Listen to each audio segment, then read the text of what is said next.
what's up? You know what time it is. It's Toy and Karoo TV. So as you know, this month is actually Black History Month. So I will be doing a lot of videos on that this month. So welcome to all the new and returning viewers. This segment is obviously going to be dedicated to a few things. But before I start, I want to say this. YouTube and all this whole kind of social media can really affect you sometimes, to the point it takes up the fun you once had in creating videos in the first place. But knowing me, I'm going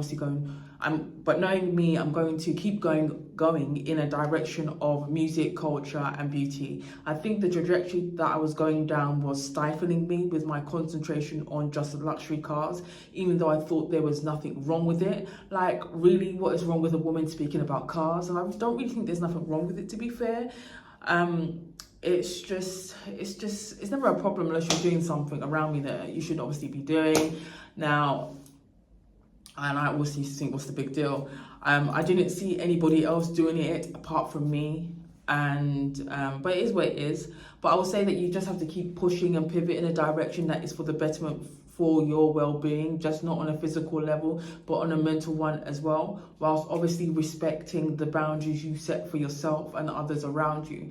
There's a saying that when an eagle lands on a branch, it does not think that the branch will not break, but it trusts in its ability to fly away. So I can't waste my time over analysing things. I need to essentially make a decision and be happy with it, trusting in my own ability to adapt and rise above obstacles. My content is very much up to the times and very much indeed current. One thing I have to say about this kind of whole healing journey, right, is that you have to be absolutely okay with not being cool with people. You will never always be accepted by a collective because you are unique. You're born to stand in your own truth and purpose. I used to be like, what is everybody's problem? But, or what is their problem? But essentially, I'm no longer bothered. I realized you could be a ray of sunshine and people will still find reasons not to like you because they are used to rain. My thing is shine regardless. But I think it's important to touch on a few things. So there's a lot been going on in the media space with high profile individuals, the fashion space, the beauty space, which has not only consumed my feed, but has also given me a kind of different perspective to look at things and obviously to talk about. So let's start off with high-end couture fashion week, which I thought was quite interesting to say the least. Now, luxury fashion and self-care is love. I think it's the great reset that everybody has to have in their life. When I think about high-end fashion, I think heels, I think stilettos, I think bold statement pieces with simple earth tones, nothing over the top, but items of clothing which are kind of very demure, but speak volumes. But it's not just about having or buying, indulging in luxury retail therapy, but self-care. Self-care is the new luxury. Now, the fashion industry is like worth 37 billion. That's more than the most expensive cars put together. That can be attributed to a lot of high-end items diffusing into other industries. I think what people don't realize is luxury fashion impacts things such as tourism, as you get people traveling in droves across the world sometimes to buy things that they may not necessarily have in their own country for an exclusive one-of-a-kind item, be it clothing or luxury cars. This is because they are exclusive and there is a scarcity of that item, hence the price going up. Cha-ching. Much has changed in the consumer world. The more things change, the more we need to depend on things that never do, which is the advancement of technology. But I get to that later.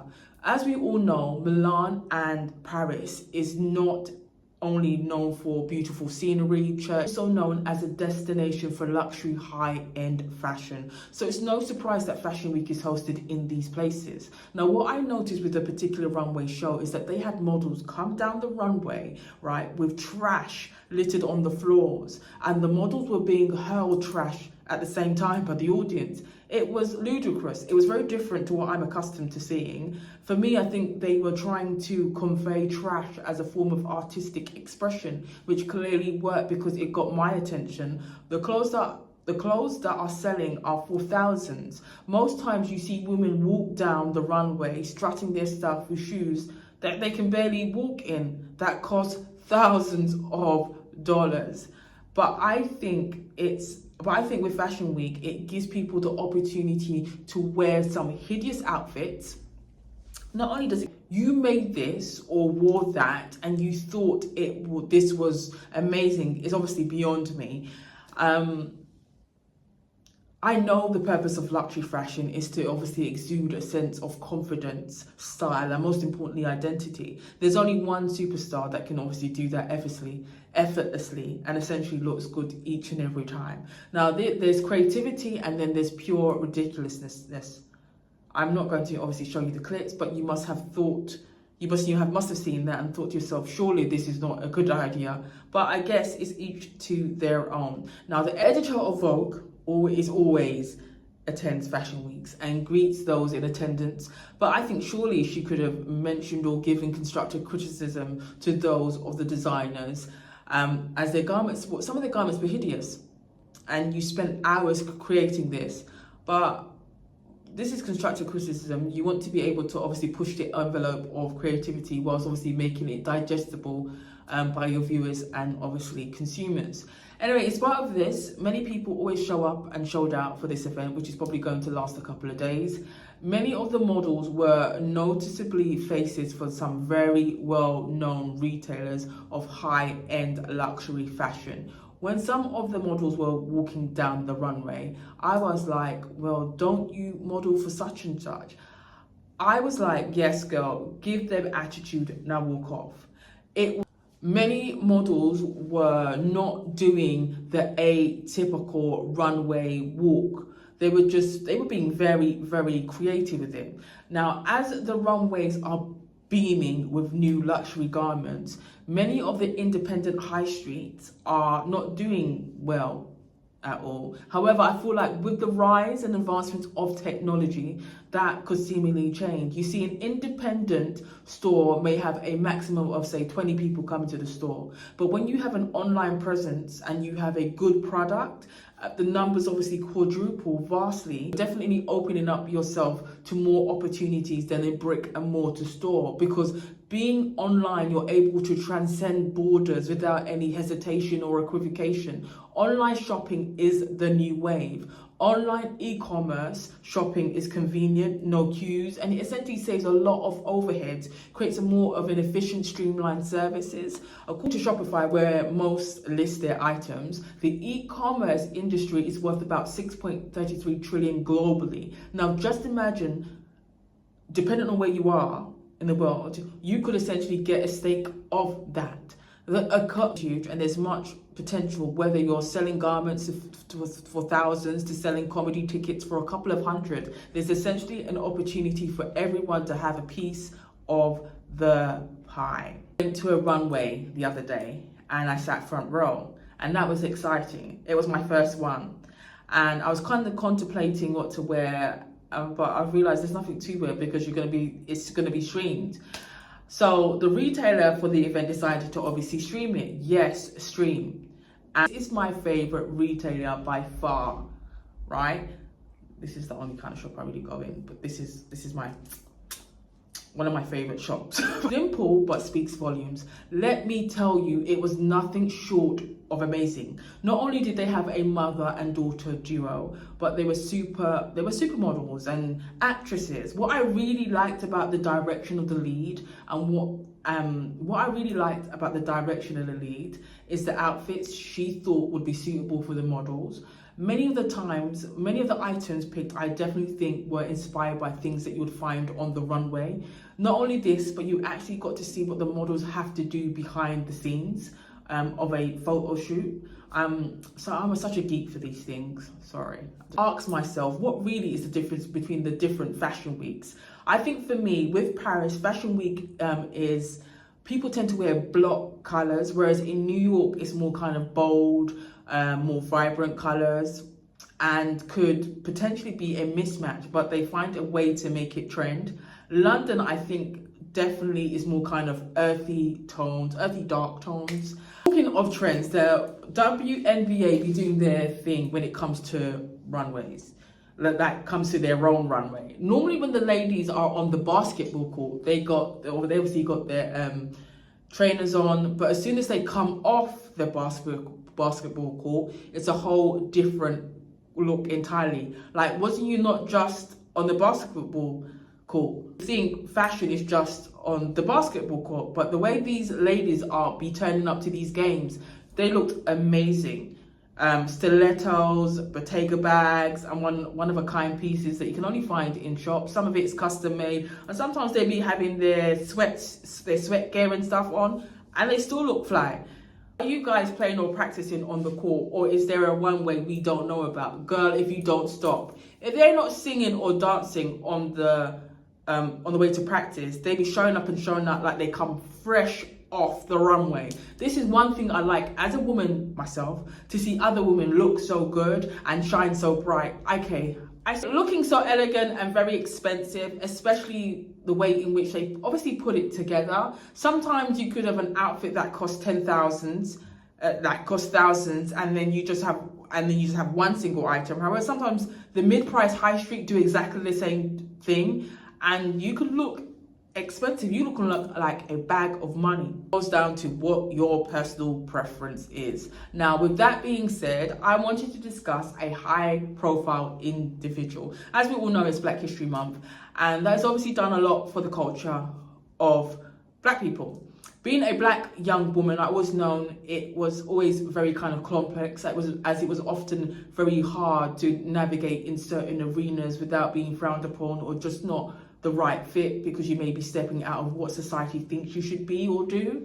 Times have changed, and we are now able to walk into rooms and have partnership with these kind of luxury brands, or even have our own successful and thriving businesses in most part.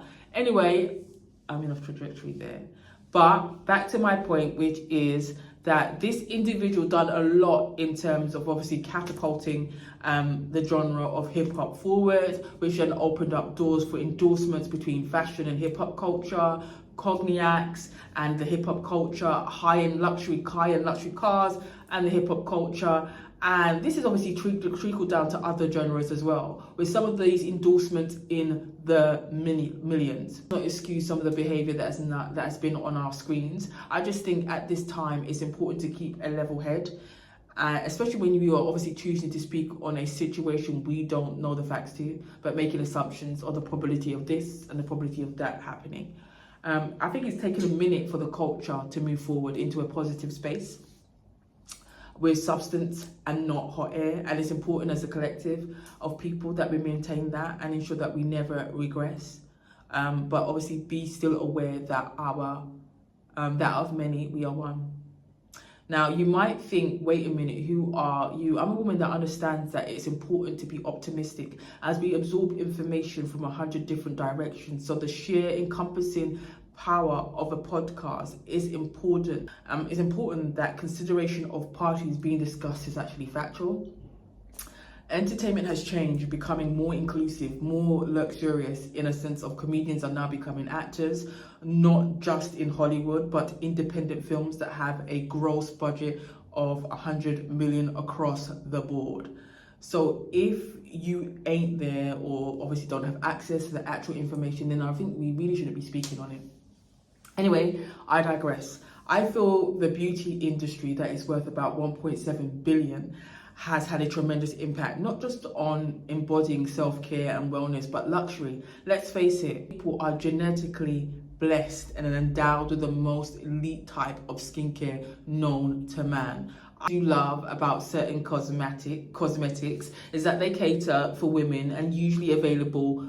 It's not the fact they just cater for women, is that they're usually available for most skin types. I would definitely say I'm a cosmetic enthusiast. Now, what is great about obviously makeup or skincare is that it caters to all skin tones and actually works. So for example, Creme de la Mer, which is a high-end luxury product, had a serum that you could use that was essentially great for the skin as it reduced things like uneven skin tones. That was complete magic to the skin, but they have other alternatives. I'll probably talk to you about that in another video, but now you're probably thinking, why am I choosing to discuss beauty of all things when you sit there and you talk about cars? It's luxury, baby. Luxury. I walked into a high-end, not only because it's luxury, but because I walked into a high-end luxury department store, right? a brand by a woman that had a line of hair products, line of skincare products, and an ice cream that she was selling for like 1,000 a scoop. Now, this woman is a multifaceted woman. Products all the time that may end up in stores, but this is essentially on another level in terms of obviously presentation, choice of colors, aesthetics, as they were very vibrant, very colorful, and obviously very demure. The products are very exquisite. The products are very exquisite, amazing. Me on a whole, listen, the products are fire. Anyway, as you know, it's Black History Month, so try to emulate the colors of Black History Month, people. Anyway, but I digress. What went down in terms of sports with two fighters about, I think, 2 weeks ago, or a week and a half ago now. Boxing is a big man sport with so many different divisions. I lost count. It's big business, and many fans were obviously shocked at the result between the two guys. It's entertainment. It's a source of conversations in varying elite establishments. I did not watch it as it was obviously too aggressive for me, and the result was not shocking based on what I knew about the two competitors. I honestly thought it could go either way and would essentially come down to points.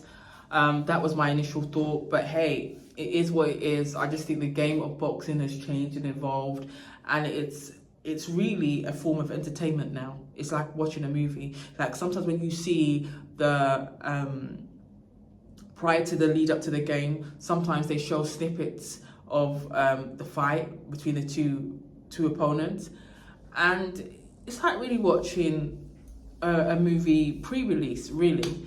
But anyway, I digress. Let me know what your thoughts are, and happy Black History Month. Peace.